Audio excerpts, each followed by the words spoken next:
والسلام على من كان نبيا وآدم بين الماء والطين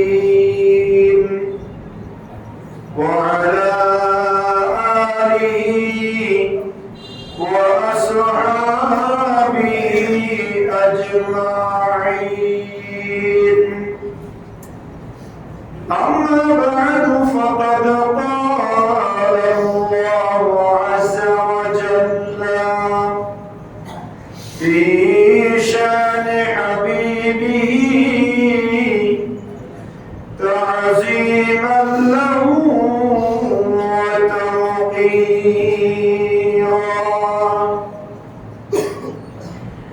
إن الله وملائكته يصلون على النبي يا أيها الذين آمنوا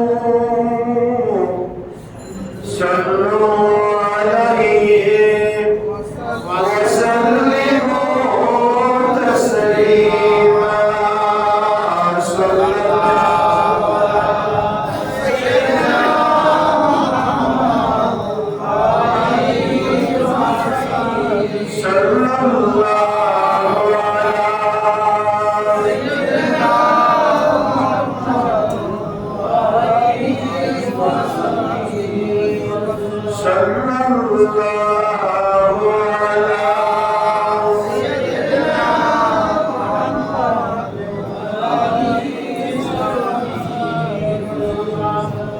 أعوذ بالله من الشيطان الرجيم. بسم الله الرحمن الرحيم. وقال ربكم ادعوني أستجب لكم إن الذين يستكبرون عن عبادتي سيدخلون جهنم داخرين. صدق الله مولانا العظيم وبلغنا رسوله النبي الأمين ونحن على ذلك لمن الشاهدين والشاكرين والحمد لله رب العالمين. মুআজ্জাজ মুহতারাম হযরতে মুসল্লিয়ান ইসলাম সম্মানিত উলামায়ে কিরাম রাহমানি ওয়া রাহিমাকুমুল্লাহ। আল্লাহ সুবহানাহু ওয়া তাআলা আলিশান দরবারে লক্ষ কোটি শুকর আদা করছি যে আল্লাহ পাকের অত্যন্ত দয়া এবং মেহেরবানিতে পবিত্র রমজানুল সানি মাস আফজালুন নাস বা'দাল আম্বিয়া সাইয়্যিদিনা আবু বকর সিদ্দিক খলিফাতুর রাসূল রাদিয়াল্লাহু তাআলা আনহুর বিশাল শরীফের মহিমান্বিত মাসের প্রথম জুমা নামাজ জুমাদায়ের মহান লক্ষ্যে আল্লাহর মসজিদে আসার বসার সবাই একত্রিত হয়ে সালাম আরজ করার সুযোগ আর তৌফিক যে আল্লাহ আমাদেরকে দান করেছেন তার দরবারে পড়ছি আলহামদুলিল্লাহ। আর লক্ষ দরুদ ও সালামের হাদিয়া প্রেরণ করছি সোনার মদিনায় কামলিওয়ালা নবী, নূরুন নবী, হায়াতুন নবী, ইমামুল আম্বিয়া নবী, সমস্ত নবীদের নবী মুহাম্মদুর রাসূলুল্লাহ সাল্লাল্লাহু তাআলা আলাইহি ওয়াসাল্লামের নূরি দরবার সোনার মদিনায় উচ্চ আওয়াজে আরেকবার করছি আলহামদুলিল্লাহ। মুহতারাম হাজির, আমাদের আলোচনার বিষয় হচ্ছে কোরআনুল কারীমের 40 নম্বর সূরা সূরা মুমিন। আমরা আজকে সূরা মুমিনের চতুর্থ পর্ব আলোচনা করব। গত জুমায় আপনাদের সম্মুখে সূরা মুমিনের আলোকে আল্লাহ রাব্বুল আলামিন হাকামুল হাকিমিন তার রুবুবিয়ত এবং নবী রাসূল ফেরানের মধ্য দিয়ে বান্দাকে সঠিক রাস্তা দেখাই আল্লাহ ইমানদারদেরকে জান্নাতে পৌঁছাবেন কোন সিস্টেমে সেই ব্যাপারে আমরা গত জুমায় আলোচনা শুনেছিলাম। একই ধারাবাহিকতায় আজকে কোরআনুল কারীমের 40 নম্বর সূরা সূরা আল মুমিনুনের 60 নম্বর আয়াতে কারিমা শরীফ আপনাদের সম্মুখে তিলাওয়াত করেছি। আয়াতে কারিমার আলোকে ইনশাআল্লাহ আমরা কথা বলবো। আল্লাহ রাব্বুল আলামিন আহকামুল হাকিমিন পৃথিবীর জমিনে একমাত্র আল্লাহ, যাকে ডাকলে আল্লাহ খুশি হন, সুবহানাল্লাহ। যার কাছে চাইলে একমাত্র যিনি খুশি হন তিনি হচ্ছেন আমার আল্লাহ। দুনিয়ার মানুষ রাজা বলেন, ধনী বলেন, দরিদ্র বলেন, গরিব বলেন, যত রকমের মানুষ আছে, একবার দুইবার তিনবার ইচ্ছাইতে বেশি যদি আপনি কোনো কিছু চান তাহলে সে রাগান্বিত হয়ে যায়, গুসা হয়ে যায়। কথা বলেন ঠিক কিনা? কিন্তু একমাত্র আমার আল্লাহ বলেন, বান্দা তুই আমি আল্লাহর কাছে না চাইলে আমার কাছে রাগান্বিত হয়ে যায়, গুসা হই, না চাইলে আমি আল্লাহ বেজার হই। সুবহানাল্লাহ। এজন্য আল্লাহ সুবহানাহু ওয়া তাআলা বলছেন, ওয়া ক্বালা রাব্বুকুম, আমাদের প্রভু বলছেন, হে আমার বান্দারা, উদউনি আস্তাজিব লাকুম, তোমরা আমাকে ডাকো, আমি তোমাদের ডাকে সাড়া দিব। সুবহানাল্লাহ। তোমরা আমার কাছে চাও, আমি আল্লাহ তোমাদের অভাব পূরণ করব। আল্লাহু আকবার। ইন্নাল্লাযীনা ইস্তাকবিরুনা আন ইবাদাতি, যারা আমি আল্লাহর ইবাদতের ক্ষেত্রে অহংকার করে। কিছু মানুষ আছে দেখবেন, তাহাজ্জুদ পড়ে, এটা লোকদেরকে শোনায়, রোজা রাখে, লোকদেরকে শোনায়, দান সদকা করে, ক্যাম্পেইন করে, ভিডিও করে, ফেসবুকে দিয়ে, পত্রিকায় দিয়ে, বিভিন্নভাবে নিজের আমিত্ব, নিজের বড়ত্ব, নিজের শ্রেষ্ঠত্ব প্রমাণ করার জন্য বিভিন্ন কাজ করে, কি করে না? আল্লাহ বলছেন, ইন্নাল্লাযীনা ইস্তাকবিরুনা আন ইবাদাতি, যারা আমি আল্লাহর ইবাদতের ক্ষেত্রে অহংকার করবে, গর্ব করবে, সায়াদখুলুনা জাহান্নামা দাখিরিন, দুনিয়ার মানুষ শুনো, আমি আল্লাহ রাব্বুল আলামিন আহকামুল হাকিমিন তাকে লাঞ্ছিত অবস্থায় জাহান্নামে নিক্ষেপ করব। বলুন নাউযুবিল্লাহ। আল্লাহর ইবাদতে অহংকার করা যাবে না, শুকরিয়া আদায় করতে হবে। আমার মতো, আপনার মতো আরো কত লক্ষ লক্ষ মানুষ ইমানদার মুসলমান জুমা পড়বে না, এমন আছে না? নাই। একজন দুইজন নয়, 100-200 জন্ম, 1000-2000 জন্ম। বাংলার জমিনে 17 কোটি 20 কোটি মানুষের মধ্যে কয়েক লক্ষ মানুষ ইমানদার আজকে জুমা পড়বে না, আছে না? নাই। আল্লাহ বলেন, বান্দা ইবাদত করলেও আমি আল্লাহর কোনো লাভ নাই। একটা বান্দাও যদি আমি আল্লাহকে না ডাকে, আমি আল্লাহর কোনো ক্ষতি নাই। তবে বান্দা সাবধান, ইবাদত করার পরে যদি বান্দা অহংকার করো, সায়াদখুলুনা জাহান্নামা দাখিরিন, আমি আল্লাহ লাঞ্ছিত অপমানিত অবস্থায় তোমাকে জাহান্নামে নিক্ষেপ করব। নাউযুবিল্লাহ। আল্লাহুল্লাযী, এটা হচ্ছে ইবাদত। আর উদউনি আস্তাজিব লাকুম, বান্দা আমাকে ডাকো, আমি আল্লাহর কাছে চাও, আমি আল্লাহর কাছে দোয়া করো, তাহলে আমি আল্লাহ তোমাদের দোয়া কবুল করে তোমাদেরকে দিব। সুবহানাল্লাহ বলেন। আল্লাহ দিতে কার্পণ্য করেন না। আল্লাহু আকবার। আল্লাহ বান্দাকে দেন, কিন্তু আমাদের কাছে শুকর এবং সবর এই দুটো জিনিস নাই। সবকিছু তো আল্লাহই দিচ্ছে। সাবের 15 দিন আলো আর 15 দিন কি দেখেন না, সাদের 1 তারিখ থেকে 15 তারিখ পর্যন্ত মাগরিবের পর চাঁদ দেখা যায়, ঠিক কি না? আস্তে আস্তে 16, 17, 29 আড়াই যাইতে যাইতে ওই করে ফজরের আগে চাঁদ উঠে। কথা বলেন না, ঠিক কি না? সেই জন্য আমাদের গ্রামের ভাষা বলে, চাঁদের 15 দিন হওয়ার 15 দিন অন্ধকার। কথা বলেন ঠিক কি না?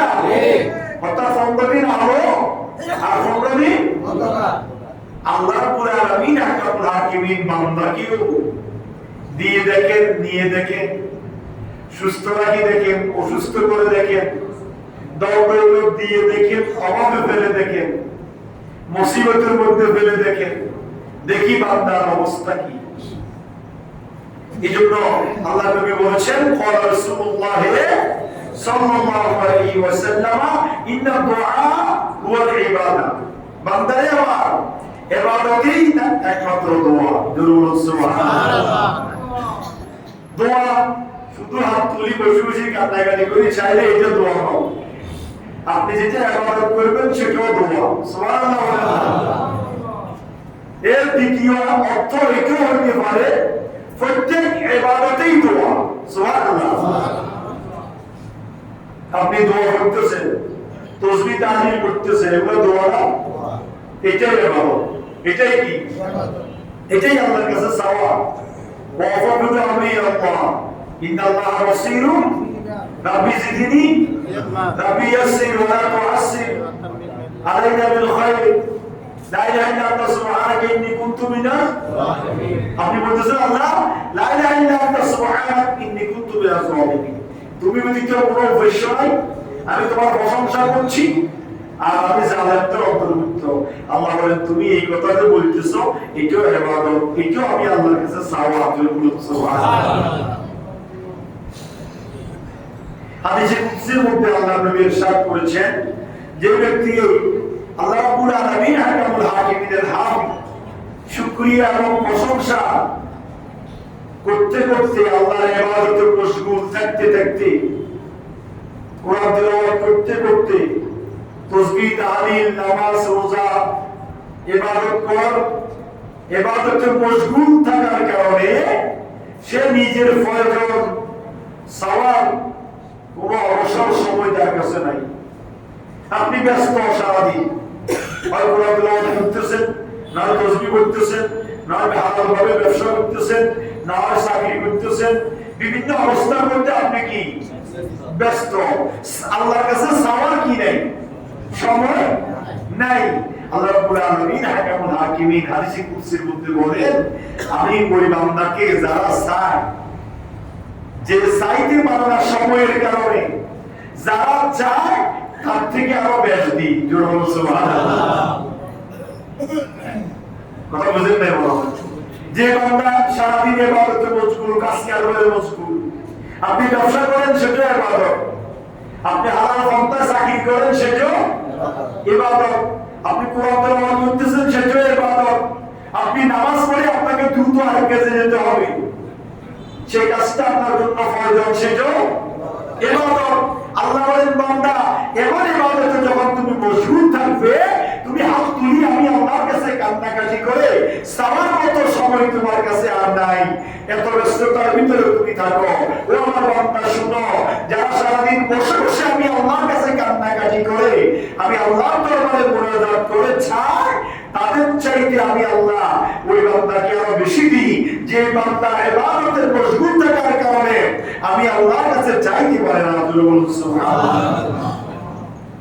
এজন্য আল্লাহর নবী রাহমাতুল লিল আলামিন উম্মতকে বলেছেন, ক্বালা রাসূলুল্লাহ সাল্লাল্লাহু আলাইহি ওয়াসাল্লাম, মান শাগালাহুল কুরআন আন যিকরি ওয়া মাসআলাতি, যে ব্যক্তি কুরআন তেলাওয়াতে এমন মশগুল হয়ে যায় যে আমি আল্লাহর কাছে চাওয়ার তার কি নেই, সময় নেই, আতাইতুহু আফদালু মা উতিয়াস সাইলিন।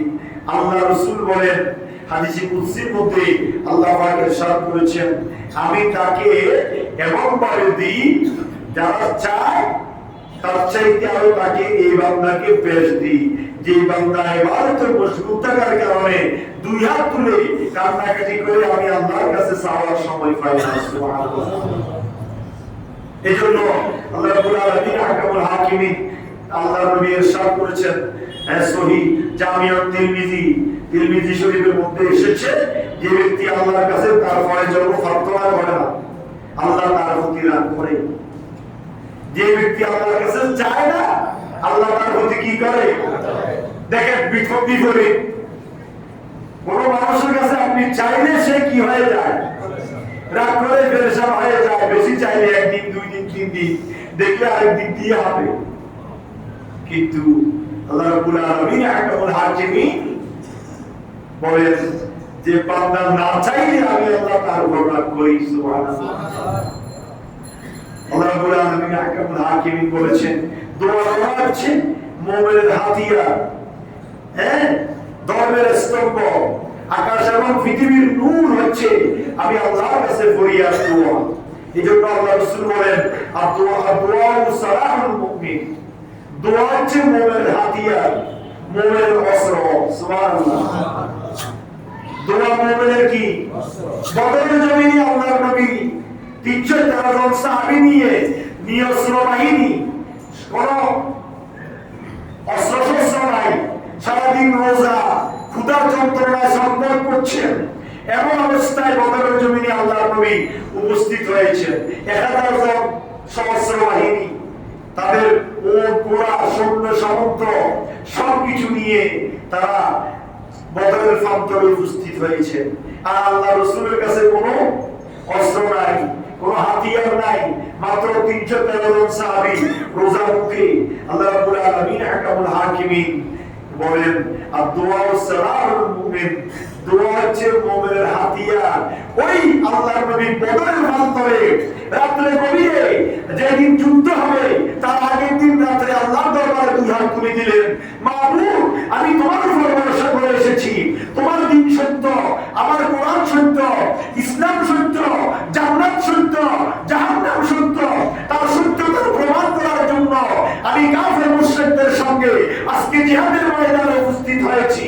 মাবুদ তুমি মুসলমানদের শান ও মানকে বলন্দ করে দাও, মুসলমানদের ইজ্জতকে রক্ষা করো। জরুর সুবহানাল্লাহ। সালাহুল মুমিন, মুমিনের হাতিয়ার, অস্ত্র হচ্ছে দোয়া। সুবহানাল্লাহ। সাথে সাথে জিবরিল আমিন এসে সেই বদরের প্রান্তরে আমার নবীকে ইশারা দিয়ে গেলেন, ইয়া রাসূলুল্লাহ আপনার দোয়া কবুল হয়েছে। আবু জাহেল এখানে মারা যাবে, উতবা এখানে মারা যাবে, শাইবা ওখানে মারা যাবে, বড় বড় কাফের মুশরিকগুলা, সহস্র বাহিনী লোকগুলা তারা নিধন হয়ে যাবে। আর আপনার মাত্র 313 জন সাহাবী আপনারা জয়ী হয়ে জয়ের পতাকা উড্ডীন করে আপনি বদরের প্রান্তর ত্যাগ করবেন। জরুর সুবহানাল্লাহ। দোয়া সালাহুল মুমিন, দোয়া হচ্ছে মুমিনের হাতিয়ার। আর দোয়া মাফুল ইবাদত, দোয়া হচ্ছে ইবাদতের মগজ, ইবাদতের মূল। এজন্য আমাদেরকে দোয়া করতে হবে, বেশি বেশি আল্লাহর দরবারে কান্নাকাটি করতে হবে, আল্লাহর দরবারে চাইতে হবে। কিছু কিছু মুসল্লি দেখি সালামটা ফিরে ধরতেন, কোনো কাজ নাই, তাসবিহ তাহলিল করতেও রাজি না, দোয়া করতেও রাজি না, এমন আছে না? হ্যাঁ, আপনি আসর নামাজ পড়ে আপনার গাড়ি চালিয়ে দিচ্ছে, আপনি সালামটা ফিরে ধরতেন, কোনো সমস্যা নেই।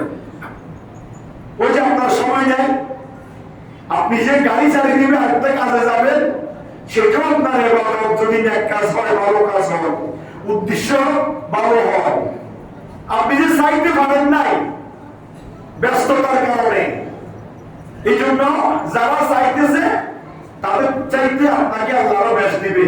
পূর্বে হাদিসে বলি নাই, বলছি কিনা বলেন না? এই জন্য চাইতে হবে, আল্লাহর কাছে কান্নাকাটি করতে হবে। দোয়া কবুল হওয়ার শর্ত কি মনে রাখবেন?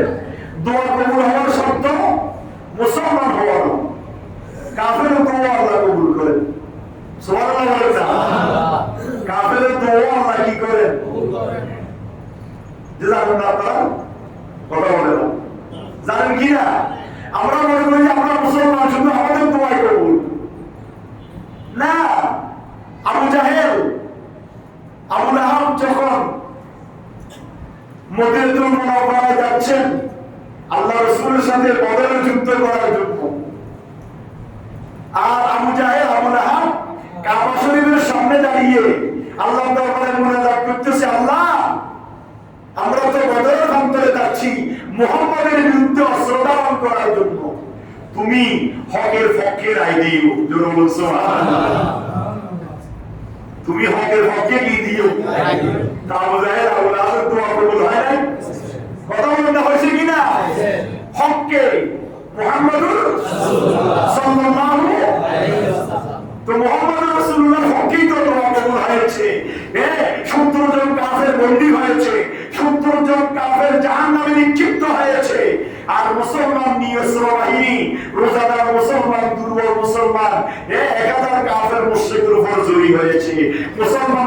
থেকে দোয়া কবুল হয়েছে। আবু জাহেল বলেছে, হে রব্বাল কাবা, কাবার মালিক, তোমার কাছে দোয়া করতেছি, বদরের পথে যাইতেছি যুদ্ধ করার জন্য, হকের হকে তুমি রায় দিও। সুবহানাল্লাহ। শুধু তাই নয়, মিস্টার ইবলিস নাম শুনেন নাই? মিস্টার ইবলিস আছে না এখনো? কথা বলে না, আছে না নাই? সে আল্লাহর কাছে দোয়া করেছে। কি দোয়া করেছে? আল্লাহ, তুমি আমাকে এমন হায়াত দাও, আমি যেন কিয়ামতের পূর্ব মুহূর্ত পর্যন্ত বাঁচি থাকি। কথা বলে না, জানেন না আপনারা এই কথা? ইবলিস কি করেছে?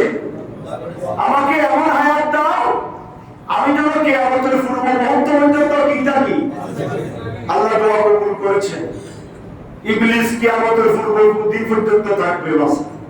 শুধু তাই নয়, ইবলিস দোয়া করেছে, আল্লাহ আমাকে এমন ক্ষমতা দাও, আমি যেন তোমার বান্দাদের একবারে যুদ্ধে গানের যে শাহী রগ আছে, এই রগের ভিতরে পৌঁছি তোমার বান্দাদেরকে যাতে করে কুমন্ত্রণা দিতে পারি। আল্লাহ তাআলা এটাও দিলাম। আল্লাহু আকবার। দোয়া শুধু মুসলমান হইলেই যে দোয়া কবুল হয়ে যাবে, আর কাফেরের দোয়া যে কবুল হবে না তা আল্লাহ বলেছেন, দৌড়ি আস্তাজিব লাকুম। তবে ইমানদার বান্দা সাবধান, আমাকে ডাকো, আমি তোমাদের ডাকে সাড়া দিই। এই জন্য আল্লাহ রাসূলের একটা হাদিস, আল্লাহ রাসূলের একটা হাদিস মুসলিম শরীফ, হ্যাঁ মুসলিম শরীফ অত্যন্ত গ্রেটেড কিতাব। বুখারী শরীফের পরে মুসলিম শরীফের স্থান।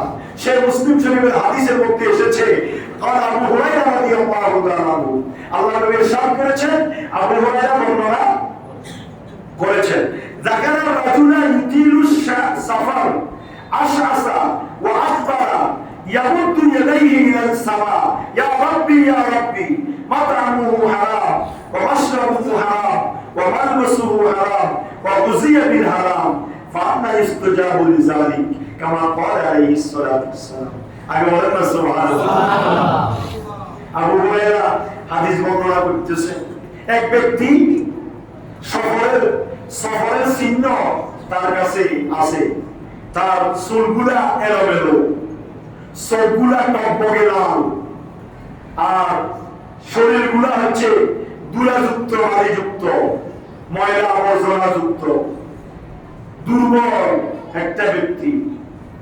সে ইয়ামুদ্দু ইলাইহি ইলাস সামা, কথা খেয়াল করেন, ইয়ামুদ্দু ইলাইহি ইলাস সামা। আল্লাহ রাসূল বলতেছেন, ওই সফররত ব্যক্তি, চোখ টকবকে লাল, চুলগুলা এলোমেলো, শরীরের কাপড় চোপড় দুলাযুক্ত, দুর্বল, সে দুই হাত আকাশের উপরে তুলে আকাশের দিকে উঠে বলছে, ইয়া রব, হে আমার প্রভু, হে আমার প্রভু, আমার দোয়া কবুল করো, আমার দোয়া কবুল করো। আল্লাহ রাসূল বলতেছেন, ওয়াতামুহু হারাম, যে ব্যক্তি দোয়া করতেছে সে মুসলমান, কিন্তু তার খাদ্যটা হারাম, সে যেটা খায় এটা কি হারাম। ওয়া মাশরাবুহু হারাম, সে যেটা পান করে ওটাও হারাম, উপদ্রব হারাম নাই। ওয়া মালবাসুহু হারাম, কাপড় চোপড় গায়ে যেটা আছে ওটাও হারাম, হয় সুদের, না হয় বসে, না হয় আরেকজন থেকে আত্মসাৎ করা। ওয়া গুযিয়া বিল হারাম, যেটা খাচ্ছে সেটাও হারাম। তাহলে খানাও হারাম, পানিও হারাম, গায়ে কাপড় চোপড়ও হারাম, যা খাইতেছে প্রথম থেকে শেষ পর্যন্ত সব হারামই খাচ্ছে।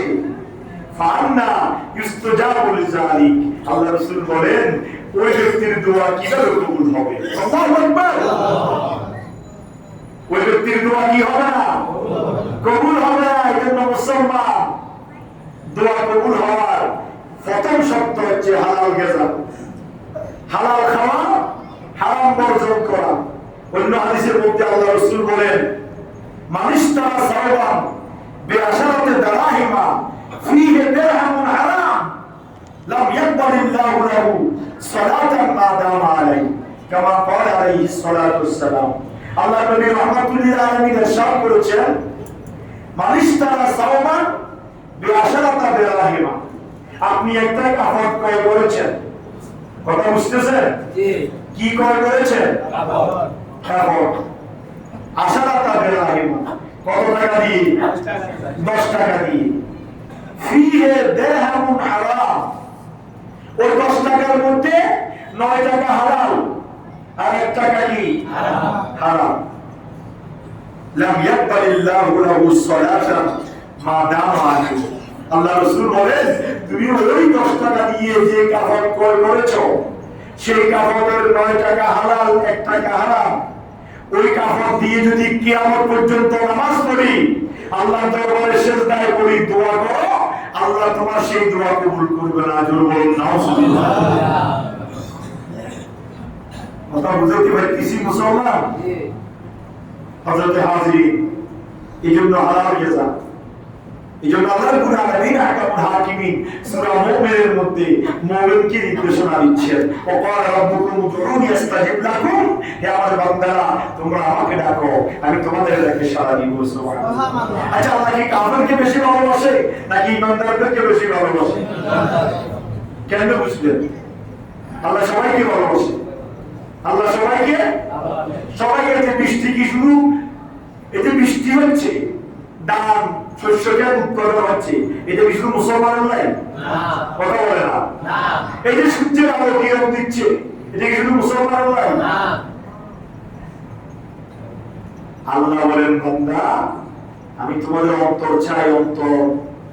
কার অন্তরে আমার প্রতি দৃঢ়তা, মহব্বত, আত্মবিশ্বাস রয়েছে, তুমি সেটা চাও। সবাইকে আমি ভালোবাসি, সবাই আমার বান্দা। যারা নবীর মাধ্যমে আমি আল্লাহর কাছে আসবে, নবীর দেখানো পথ মোতাবেক নিজের জীবন পরিচালনা করবে, তাদেরকে আমি ভালোবাসি। তাদের জন্য ভালোবাসি মানে কি বান্দা? শুনো, ভালোবাসি মানে আমাদের দেশে তো কেউ কাউকে ভালোবাসলে তাকে দেবে, আর যাকে ঘৃণা করে দেখতে পারে না তাকে দেবে। আল্লাহ বলে আমার বৈশিষ্ট্য ওইটা নয়, আমার বৈশিষ্ট্য সবাইকে দিব। শেষ পর্যন্ত দেখবো বান্দা আমি আল্লাহর কাছে ফিরে আসি কিনা। যে ফিরে আসি, আমি আল্লাহর রাস্তায় নিজের জীবন অতিবাহিত করে তাকে আমি পরকালে জান্নাত দিব। জোরে বলুন সুবহানাল্লাহ। ওটাই আমার ভালোবাসা বান্দার প্রতি। হিন্দু, বৌদ্ধ, খ্রিস্টান, শক্তির জাতি সবাইকে আমি খাওয়াচ্ছি, পড়াচ্ছি, সুস্থ রাখতেছি, দম্পতির মালিক বানাচ্ছি, কিন্তু তাদের জন্য দুনিয়ায়, আখিরাতে তাদের কোনো ইচ্ছা নাই, অংশ নাই। আর ইমানদার মুসলমান দুনিয়াতে কষ্ট করে, আমি আল্লাহ এবং রাসূলের আনুগত্যের মধ্য দিয়ে যদি জীবন যাপন করতে পারে, আমি আল্লাহ তাকে পরকালে জান্নাত দিব। জোরে বলুন সুবহানাল্লাহ। আল্লাহ আমাদেরকে বেশি বেশি আল্লাহর কাছে চাওয়ার তৌফিক দান করুক, আমিন বলেন। তার পরবর্তী আয়াতের মধ্যে আল্লাহ বলেছেন, আল্লাহুল্লাযী জাআলা লাকুমুল লাইলা, আমি আল্লাহ যিনি তোমাদের জন্য রাত্রি সৃষ্টি করেছি। সুবহানাল্লাহ বলেন। আর লিতাসকুনু ফীহি, কিসের জন্য? শান্তির জন্য। রাত্রি সৃষ্টি করেছেন কিসের জন্য? শান্তির জন্য। মনে রাখবেন, রাত্রি সৃষ্টি করেছেন আরামের জন্য। ওয়ান নাহারা মুবসিরা, আর দিন সৃষ্টি করেছি দেখার জন্য। সুবহানাল্লাহ বলেন। কোরআন কারীমের 30 পারার প্রথম সূরা, সূরা নাবার মধ্যে আল্লাহ বলেছেন, ওয়া জাআলনাল লাইলা লিবাসা, তোমাদের জন্য রাত্রি দিয়েছি পোশাক স্বরূপ। ওয়া জাআলনান নাহারা মাআশা, আর দিন দিয়েছি জীবিকা অন্বেষণের জন্য। আমি আল্লাহ তোমাদেরকে দিন দিয়েছি। সুবহানাল্লাহ। দিনে কাজ করবে, রাতে ঘুমাবে। সুবহানাল্লাহ বলুন না। দিনে কাজ করবে, রাতে ঘুমাবে। এই ঘুমের মাধ্যমে তোমার মস্তিষ্কে শান্তি আসবে, শীতল আসবে, তোমার শরীর সুস্থ থাকবে। একটা মেশিন 24 ঘন্টা চলে না, চলে নাকি? যে কোনো ফ্যাক্টরির যে কোনো মেশিন যে 24 ঘন্টা মেশিন চালাইতে হবে, দেখবেন তো ওই ফ্যাক্টরিতে দুটো মেশিন থাকবে, একটা 12 ঘন্টা আর একটা 24 ঘন্টাই যদি চলতে থাকে, তাহলে এটা আপনাকে ডেলিভারি দিতে কি হবে? সমস্যা। আপনার আমার এই বেড নাকল 24 ঘন্টা যদি কাজ করে, এটা হ্যাং হয়ে যাবে, নষ্ট হয়ে যাওয়ার সম্ভাবনা আছে। এজন্য আল্লাহ বলেছেন দিন দিয়েছি কিসের জন্য? শান্তির জন্য। শান্তিতে স্বস্তিতে না, দিন দিয়েছি দেখার জন্য।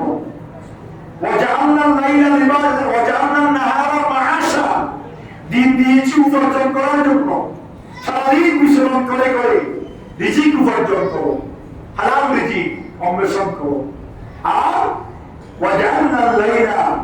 লিবাসা, রাত্রি দিয়েছি পোশাক স্বরূপ। এই সূরা মুমিনের মধ্যে বলেছেন জাআলাকুমুল লাইলা লিতাসকুনু ফিহা, রাত্রি দিয়েছি শান্তির জন্য, শান্তিতে আরামে ঘুমাবে।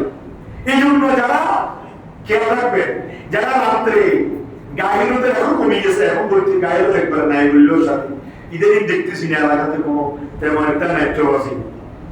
যারা গায়রতের নামে বেহায়াপনা করে, মানুষের শান্তি বিনষ্ট করে, আরামের ঘুমকে হারাম করে, অসুস্থকে কষ্ট দেয়, ছাত্রছাত্রীদের লেখাপড়ার বিঘ্ন ঘটায়, তাহলে সে আল্লাহর সাথে বিরোধিতা করলো। কথা বলেন ঠিক কি না? এই জন্য আমি সবসময় বলি, যত মাহফিল করবে মাহফিল গুলো যাতে করে 10টা থেকে 11টার মধ্যে শেষ করে দেওয়া হবে, তাহলে মানুষ শান্তিতে আরামে কি করতে পারবে। আপনি মাইক বাজাবেন নাকি 3টা পর্যন্ত। আপনারা তো যারা আছেন তারা তো অশান্তির ভিতর আছেই, নামাজ তো নাই, ফজরের নামাজ। আর যারা শান্তিতে ঘুমিয়ে ফজর নামাজ পড়ার ইচ্ছে আছে তাদেরকেও আপনারা মাইক বাজানোর কারণে শান্তিতে ঘুমাইতে দেন না, তারাও ফজর নামাজ ঠিক মতো করতে পারে না। কথা বলে ঠিক কি? এই জন্য সরকারকে আইন করা দরকার, মাহফিল গুলো 10টার ভিতরে শেষ, 10টার ভিতরে মাহফিল, 10টার পরে আর কোনো মাহফিল নেই। আর ডাক্তারও তো আপনাকে বলতেছে আপনি রাত্রে যদি খাইতে হয় মাগরিবের পরে গিয়ে ফেলবেন। আচ্ছা, কি ডাক্তার বলছে না আল্লাহ রাসূল বলছে? ডাক্তার কি আল্লাহ রাসূল থেকে হয়েছে নাকি আল্লাহ রাসূল ডাক্তার থেকে হয়েছে? আল্লাহু আকবার। আল্লাহ রাসূল বলেছেন আল আশা আপনার এশা, তোমরা রাত্রে খানা এশার আগে খেয়ে ফেলো। সুবহানাল্লাহ। আর এখন ডাক্তাররা বলতেছে মাগরিবের পরে খানা খেয়ে ফেলবে, একটু চলাফেরা হাঁটা উঠে করি, এশার নামাজ পড়ি, তাহলে তুমি তাড়াতাড়ি ঘুমাই যাবে। 10টার ভিতরে যদি তুমি ঘুমাই যাও, ফজর নামাজও ঠিক মতো পড়তে পারবে, তোমার 6-7 ঘন্টা ঘুম হবে, রিল্যাক্সে তোমার ব্রেন আকল শান্তি থাকবে, সলিম আসবে, তোমার সুস্থতার নিয়ামত তোমাকে দেওয়া হবে। সুবহানাল্লাহ।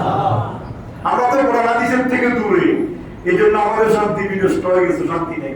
কথা বলেন ঠিক কি না? আল্লাহ বলেন আল্লাহুল্লাযী জাআলাকুমুল লাইলা, আমি আল্লাহ তোমাদের জন্য রাত্রি দিয়েছি, লিতাসকুনু ফীহি, যাতে করে তোমরা তাতে বিশ্রাম নিতে পারো। আর ওয়ান-নাহারা মুবসিরা, দিন দিয়েছি রিজিক অন্বেষণের জন্য, দেখার জন্য। ইন্নাল্লাহা লাযু ফাদলিন আলান নাস ওয়ালাকিন আকসারান নাস লা ইয়াশকুরুন, নিশ্চয় আল্লাহ মানুষের প্রতি অনুগ্রহশীল, কিন্তু অধিকাংশ মানুষ অকৃতজ্ঞ। আল্লাহ বলতেছেন আমি বান্দার প্রতি অনুগ্রহশীল, কিন্তু মানুষ অকৃতজ্ঞ। কে বলতেছে? কে বলতেছে? বলেন না। মানুষের কৃতজ্ঞতা স্বীকার করে না, মানুষ শান্তি চায় না, শান্তি বিনষ্ট করে, মাইক বাজায়, গায়ক করে, বিভিন্ন অনুষ্ঠান করে, রাত্রি জাগিয়ে সমাজের মানুষকে কষ্ট দেয়, শান্তি বিনষ্টকারী। এদের সাথে আল্লাহর কোন সম্পর্ক? সুবহানাল্লাহ। আমার আল্লাহ রাব্বুল আলামিন তার পরবর্তী আয়াতের মধ্যে বলেছেন যালিকুমুল্লাহু রাব্বুকুম খালিকু কুল্লি শাই, তিনি আল্লাহ যিনি সবকিছু সৃষ্টি করেছেন। সুবহানাল্লাহ। সবকিছু সৃষ্টি করেছেন কে? আল্লাহ। লা ইলাহা ইল্লা হুয়া, তিনি ব্যতীত কোনো মাবুদ নাই, ইলাহ নাই। ফাআন্না তুফাকুন, আল্লাহ বলেন তোমরা কোথায় বিভ্রান্ত হচ্ছ? তোমরা কার কথায় বিভ্রান্ত হচ্ছ? তোমরা কার কথায় কান দিচ্ছ? বান্দা আমি আল্লাহর দিকে আসো, আমি আল্লাহ তোমাদেরকে হেফাজতে রাখবো। সুবহানাল্লাহ। তারপরে সূরা মুমিনের 64 নম্বর আয়াতে করিবার মধ্যে আল্লাহ বলেছেন, এটা বলে শেষ করব ইনশাআল্লাহ। 64 নম্বর আয়াতে করিবার মধ্যে আল্লাহ বলেছেন, আল্লাহ আবার আল্লাহর পরিচয় দিচ্ছেন। আল্লাহুল্লাযী জাআলা লাকুমুল আরদা কারারা, আল্লাহ তো তিনি যিনি তোমাদের জন্য বাসস্থান বানিয়েছেন, দুনিয়ার জমিনকে। ঠিক কি না? আমরা কি আকাশে থাকি? কোথায় থাকি? আকাশে থাকতে হলে 1 ঘন্টা 2 ঘন্টা 5 ঘন্টা 10 ঘন্টা আপনাকে 2-4 লাখ টাকা খরচ করতে হবে। কথা বলে দেখি না? আপনি এখান থেকে সৌদি আরবে যাবেন 6 ঘন্টা বিমানে থাকবেন, 1 লাখ টাকা 1,10,000 টাকা 20,000 টাকা আপনাকে দিতে হবে। কথা বলেন না? আর মাটিতে থাকে তো টাকা আছে নাকি? রেল স্টেশনে বলে রয়েছে যে এত টাকা দেশ সরকারকে, বস্তিতে বলে রয়েছে যে ঘর ভাড়া নাই, উপরে একটা টাঙ্গায় বলে রয়েছে কাজমিন। সুবহানাল্লাহ। আল্লাহ বলেছেন আল্লাহুল্লাযী জাআলা লাকুমুল আরদা কারারা, আমি আল্লাহ পৃথিবীকে করেছি তোমাদের জন্য বাসস্থান, ওয়াস সামাআ বিনাআ, আর ছাদকে করেছি, আকাশকে করেছি তোমাদের জন্য ছাদ। ঘরে যদি ছাদ না থাকে, উপরে যদি টিন না থাকে, ঘরে দেখতে পারবেন? বসবাস করা যাবে? তাহলে ঘরে দেখতে হবে, নাহলে বৃষ্টি পড়বে, রোদের কিরণ পড়বে। কথা বলেন না ঠিক কিনা? আল্লাহ বলেন বান্দা ওয়াস সামাআ বিনাআ, তোমাদের আকাশকে তোমাদের জন্য ছাদ স্বরূপ করেছি। ঘরে যেরকম ছাদ, আকাশ তোমাদের জন্য ছাদ স্বরূপ। ওয়াসাব্বারাকুম, তোমাদেরকে আকৃতি দিয়েছি। আল্লাহু আকবার। আচ্ছা, আমরা কি আল্লাহর কাছে আমার আব্বা আম্মা কি চাইছিল যে আমার ছেলে একবারে সুন্দর করে চেহারা দিও, সাপ দাড়ি দিও, চুল গজাই দিও, হাত পা 5টা 5টা 10টা দিও, একবার সুটাম দিয়ে অধিকারী করে আমার ছেলেকে বানাইও?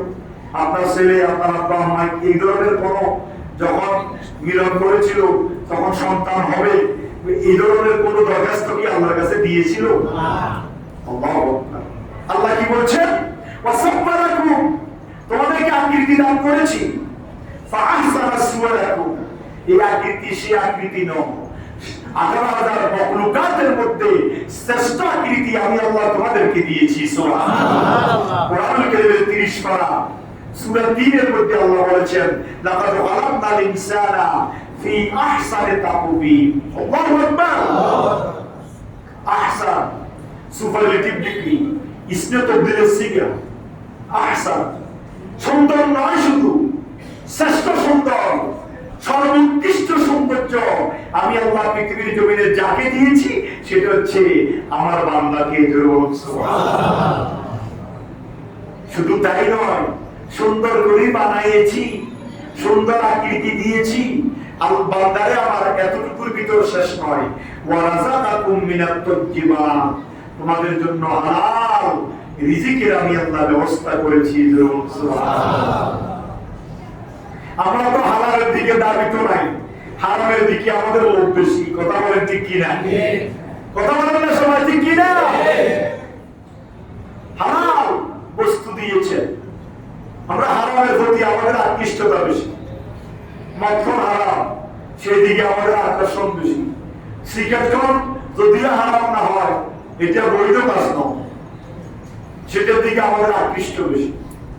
একটা সিগারেট 20 টাকা 25 টাকা কিনি ফেলাম, হ্যাঁ, তারপরে আগুন টাকার মধ্যে দিয়ে আগুন লাগাই দিই, তখন তাহলে 2-3টা দিবস হয়তো শেষ, শান্তি। আমরা কত বলে নিকৃষ্ট জাতি, বাথরুমের মধ্যে বসে আমরা সিগারেট টাইমতে হয় না, বলে ভাগ্য না হয় না। নাউজুবিল্লাহ বলেন না। দেখিয়ে আপনি লোকাল বাথরুম যেগুলো আছে, এগুলো তো যদি কোনো সময় আপনি ঢুকেন সিগারেটের গন্ধের জন্য, বাথরুমের গন্ধের জন্য সেখানে বসা আপনার পক্ষে সম্ভব হবে না। পায়খানা যদি 1 মাস নাও করেন, ওখানে আপনার পায়খানা আসবে না। কত নিকৃষ্ট মানুষ আমরা, ওখানে বসি টাইমতে হবে, তারপরে আসবে। নাউজুবিল্লাহ বলেন না। আল্লাহ বলেন ওয়া রাযাকাকুম মিনাত তাইয়্যিবাত, যেগুলো হালাল করে দিয়েছি তোমাদের জন্য, বান্দা এগুলো খাও। হালাল রিজিক তোমাদের জন্য আমি আল্লাহ দিয়েছি। যালিকুমুল্লাহু রাব্বুকুম, আমি হচ্ছি তোমাদের প্রভু। ফাতাবারাকাল্লাহু রাব্বুল আলামিন, আমি সেই আল্লাহ যিনি বিশ্ব জগতের পালনকর্তা। সুবহানাল্লাহ। এটা আল্লাহর পরিচয়। আল্লাহ আমাদের জন্য সব দিয়েছেন।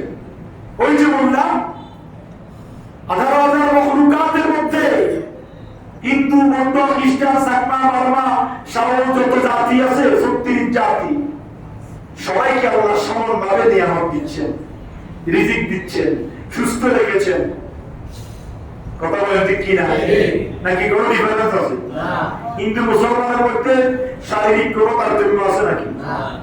সব নিয়ামত আল্লাহ দিয়েছেন, খানার মধ্যেও তারতম্য নাই। তারা কিছু খায় যেগুলো আমাদের জন্য হারাম, তো তাদের ধর্মকর্ম নাই, এই জন্য তারা তাদের জন্য হারাম।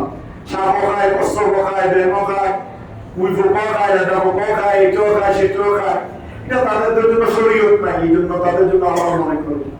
আমরা শরীয়তের আওতায়, এই জন্য আমাদের জন্য ওই যে ওয়ারাযাকাকুম মিনাত তাইয়্যিবাত, হালাল রিজিক যেগুলো হালাল করে দিয়েছি, বান্দা এগুলো খাও। আকাশকে দিয়েছি ছাদ স্বরূপ, জমিনকে দিয়েছি বিছানা স্বরূপ, এর ভিতরে হাজার হাজার মাখলুকাতের মধ্যে অসংখ্য নিয়ামতকে তোমাদের জন্য বৈধ করে দিয়েছি খাওয়ার জন্য। সব নিয়ামত রাজি তোমাদেরকে দিয়েছি বান্দা, তবে একটা জিনিস মনে রাখবে ইমানদার, সেটা কি? সবাইকে সমানভাবে নিয়ামত দিচ্ছি। যারা আস্তিক তাদের জন্য পরকালে স্থায়ী জান্নাত রেখে দিয়েছি। যারা নাস্তিক, যারা অস্বীকার করছে আমি আল্লাহ এককভাবে দিচ্ছি, এককভাবে তামাম পৃথিবী পরিচালনা করছি, কিন্তু তারা সেটাকে বিশ্বাস না করে আমার সাথে অংশগ্রহণ করছে, তাদের শাস্তি দুনিয়াতে রাখি নাই, তাদের জন্য আখিরাতে স্থায়ী জাহান্নাম রেখেছি। শান্তির চেহারা তারা দেখতে পাবে না। যেন বললাম সুবহানাল্লাহ। সুতরাং আসুন আজকে যে আলোচনা করেছি, আল্লাহর কাছে আমাদেরকে চাইতে হবে, কাঁদতে হবে। কাঁদবেন, আল্লাহর কাছে চাইবেন। আজকে আর মাসালা বললাম না, টাইম শেষ, এই জন্য আগামী জুমা ইনশাআল্লাহ একটা মাসালা যে বলি সেটা বলবো। তবে কাঁদবেন, আল্লাহর কাছে চাইবেন, সাওয়ার ভিতরে কোনো ত্রুটি করবেন না, বখারতি করবেন না, মুনাজাতে কোনো দলিল নাই। কেউ বলে হাত তুলে মুনাজাত জায়েজ নাই, কেউ বলে যে এটা জায়েজ নাই, ওটা জায়েজ নাই, জায়েজ নাই জায়েজের দিকে যাবেন না। আল্লাহর কাছে সাওয়ার জন্য কোনো দলিল লাগে না। সুবহানাল্লাহ, সুবহানাল্লাহ। কোনো কি নাই, দাঁড়াইছান, বসিছান, শুয়েছান, আরাফাতের ময়দানে খোলা আকাশের নিচে হাজিরা দাঁড়ায় দাঁড়ায় কাঁদবে আল্লাহর কাছে। এটা আল্লাহ রাসূল শিক্ষা দিয়েছেন। বলে আরাফাতের ময়দানে খোলা আকাশের নিচে তোমরা আল্লাহর কাছে কাঁদো, হাত তুলে কাঁদতেছে। আল্লাহ রাসূল একবার হজ করেছেন, সেই আরাফাতের ময়দানে আল্লাহ রাসূল হাত তুলতে তুলতে এমন ভাবে তুলেছেন, বগলের সাদা অংশটুকু সাহাবায়ে কেরাম দেখেছে। আল্লাহ রাসূল কান্নাকাটি করে জাযার হয়ে গিয়েছেন আরাফাতের জমিনে। সুবহানাল্লাহ। আল্লাহ রাসূল কি বলে, ইয়া রাসূলুল্লাহ, আরাফাতের জমিনে তো সবাইকে maaf করে দেয়, আর আপনার তো কোনো গুনাহ নাই, আপনি এত কাঁদতেছেন কেন? আল্লাহ রাসূল বলেছেন, আমি কি আমার আকুনা আব্দুল শাকুরা, আল্লাহ আমাকে এত নিয়ামত দিল, আমি কি আল্লাহর শুকরিয়া গাই বান্দাদের অন্তর্ভুক্ত হব না? আর একটা কথা হচ্ছে, বান্দা শুনো উম্মতরে আমার, এটার দ্বারা আমার উম্মত শিখবে। কিয়ামত পর্যন্ত আমার যত উম্মত আসবে, তারা যদি কিয়ামতের ময়দানে খোলা আকাশের নিচে আল্লাহর দরবারে হাত তুলে কাঁদে, আল্লাহ রাব্বুল আলামিন আমার সেই উম্মতের দোয়া কবুল করবেন। সুবহানাল্লাহ।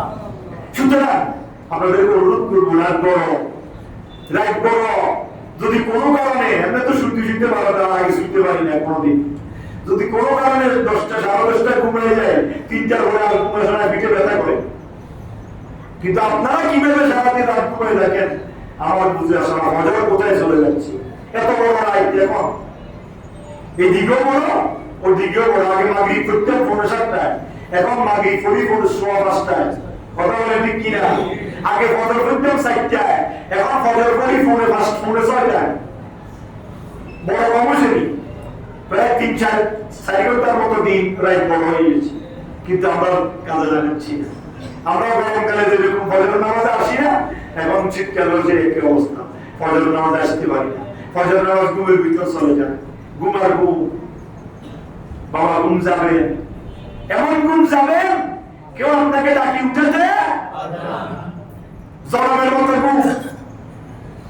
সেই ঘুমের জন্য প্রস্তুতি নিতে হবে। আসুন, আজ আলোচনা করেছি, আল্লাহ আমাকে এবং সবাইকে আমল করার তৌফিক দান করুন। আজকে হচ্ছে 28শে নভেম্বর, আমাদের কর্নেলহাট এই স্কুল মাঠ, কর্নেলহাট স্কুলের পশ্চিম পাশে যে মাঠ, সেই মাঠে তাজেদের মদিনা সুন্নি কনফারেন্স একটা মাহফিল হচ্ছে। অসংখ্য ওলামায়ে কেরাম আসবে, আপনারা সামনে সাইনবোর্ড দেখেছেন, সেখানে আপনারা আসবেন, মাহফিলে অংশগ্রহণ করবেন। 3টা থেকে মাহফিল শুরু হবে।